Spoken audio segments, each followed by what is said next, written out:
Matagumpay na isinagawa ang pagdiriwang ng 124th Police Service Anniversary na ginanap ngayong August 12, 2025 sa PNP Grandstand Camp Brigadier General Rafael T. Crame, Quezon City.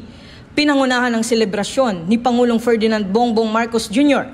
at dinaluhan din ito ni Interior and Local Government Secretary John Vic Remulla, Executive Secretary Lucas Bersamin, iba pang miyembro ng gabinete, mga kagalang-galang na miyembro ng Kongreso, mga commission at non-commissioned officers, non-uniform personnel ng PNP na pinamumunuan ni Chief PNP Police General Nicolas Torre III, kapwa kawani ng pamahalaan at iba pang panauhing pandangal.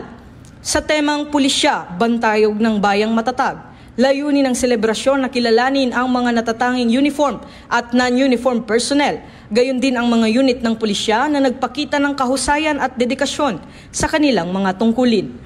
Ilan sa mga pinarangalan ngayong taon ay sina Police Colonel John Limuel Villafranca ng Special Action Force bilang Best Senior Police Commissioned Officer for Administration. Si Police Colonel Enrico Figueroa ng Police Regional Office 7 ay pinarangalan naman bilang Best Senior Police Commissioned Officer for Operation. Pinarangalan naman ng Best Junior Police Commissioned Officer for Administration si Police Major Florante Sugian II ng Police Regional Office Mimaropa. Best Junior Police Commissioned Officer for Operation naman si Police Major Renante Arambuyong ng Police Regional Office 5. Best Senior Police Non-Commissioned Officer for Administration naman si Police Master Sergeant Adelito Alinton ng Police Regional Office 12.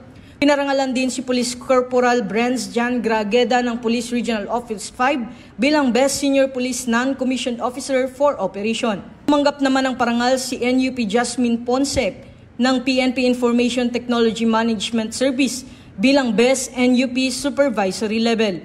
Kasama si NUP Carol Valonda ng Police Regional Office 1 bilang Best NUP Non-Supervisory Level.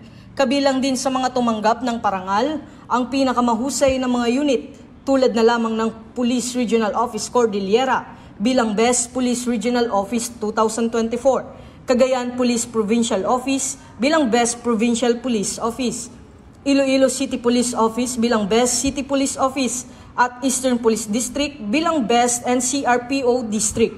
Pinarangalan din ang mga lokal na pamahalaan kabilang ang Provincial Government ng South Cotabato, City Government ng Iloilo, Tuguegarao City, Municipality ng Lantapan, Bukidnon at Barangay Semerira ng Caluya, Antique bilang Best LGUs sa kani-kanilang kategorya.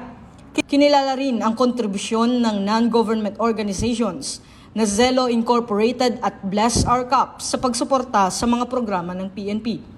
Sa kanyang talumpati, binigyan din ni Pangulong Marcos ang mahalagang papel ng PNP sa pagpapanatili ng kapayapaan at kaayusan at pinuri ang dedikasyon ng mga alagad ng batas sa paglilingkod sa bayan.